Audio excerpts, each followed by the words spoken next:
Hi, I'm Shikhar. I go by they, them pronouns. I'm a part of Revival Disability community. I identify as trans non-binary and I'm an illustrator and graphic designer.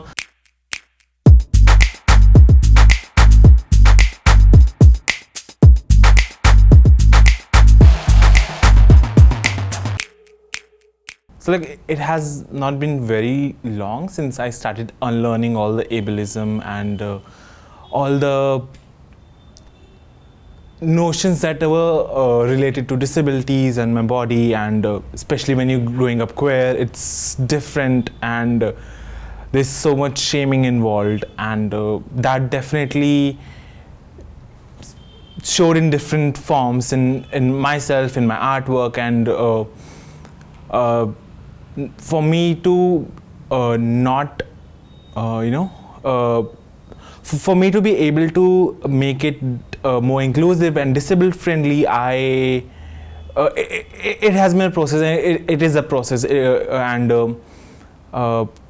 I've been like for example, like last year I was making this artwork, and someone pointed out that this one, the color theme in this one is not very disabled friendly for people who have color blindness, and that was one of the points where I realized that I have to start consciously putting more effort into being more inclusive toward different disabilities, even especially the ones which are not visible disabilities, right? And that is now I'm trying to make it more inclusive, and though the past year have been a bit weird for me, and it has been like tough, so I haven't really been able to make much of artwork for myself, but I have these ideas that I would love to just, whenever I get that proper mind space and the time to make, I will make them, and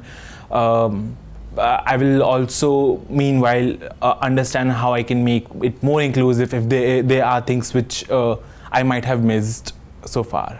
So this is what right now I feel is going on with me in terms of my art style.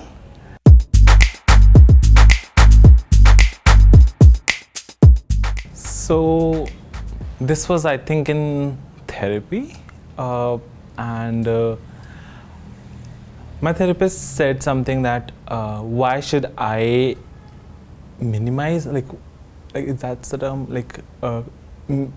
take less space and not ask for what I actually like and not explore what I like, and how is how doing that, not saying what I want, is gonna help me explore myself and understand myself better. And that somewhat was in my head for a long time until I realized what she actually meant at that time, and then I realized that then I started noticing whenever I'm with a partner, so I started asking for what I like, and talked about the different kinks that I would like to explore, and that was, I think, one of the initiation point for me, where I thought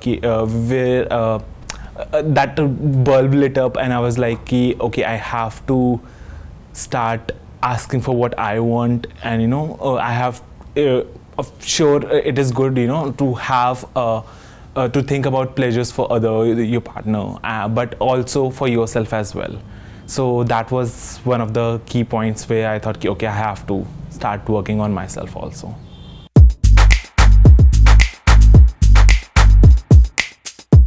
I've had like a mix of responses, and they have been like times where they have been like they're not comfortable with it, or they don't want to consider that, and a lot of times it has been like not even got into a point where we met even, but just discussing, so like if I'm hooking up, or if I'm talking to someone who are a potential partner in that way, I talk to them beforehand that okay, these are things I would like to explore, and if they are comfortable with that or not. And a lot of them are like their answer have been very centric towards how they like, and not not considering that how they can apply those pleasures, and they can use them to pleasure me as well. So it has been a mix, and there have been times where a few of the people have been like, they're very open to the idea, and they even like, sometimes there was once they researched a bit about what kind of thing I'm talking about, and we actually did that. So it has been a mix of the reaction in that sense.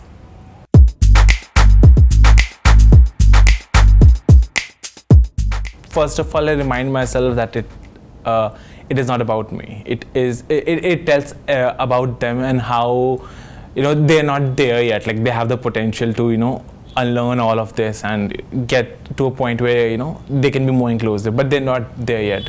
So I stopped holding grudges per se. I just like I just say that you can Google things, and you have the whole internet to your service to help you understand whatever these things are. And then again, there have been some times where people are like, no, but I would like to know it from you. Googling things, they get into that medical sense, you Google, you have stomachache, you have cancer, wala. So there have been times where like, Acha, tell us what non-binary is, and what queer is, and I'm like, you can just literally Google if you're asking here, and they're like, no, but I would like to know it from you. And I'm like, why don't you just Google it? That would give you way better definition than what I can give in that sense.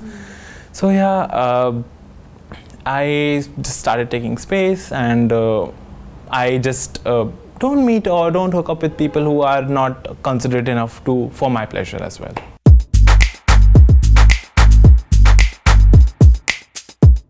Start taking more space, for real. And there will be times where partners, they won't be considerate enough for you, and you have to let go of them. Just because if you are infatuated with them at the moment doesn't mean that they're good for you. And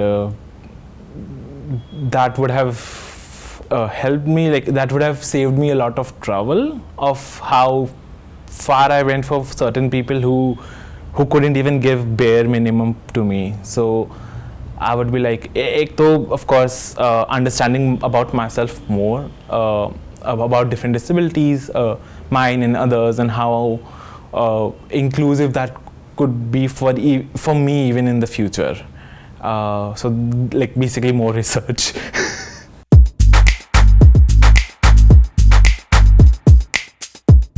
Others would definitely be like, unlearn all the notions that you have learned growing up, whether it be via religion or just ableism, and how just because someone is disabled doesn't mean that they are asexual. And they have to like show this. There are folks who are asexual irrespective of how their physical or mental well-being is, but there are people who are, and you have to be considerate about that disabled people are also people. They have their own body and their mind, and they deserve all the pleasure and what they want.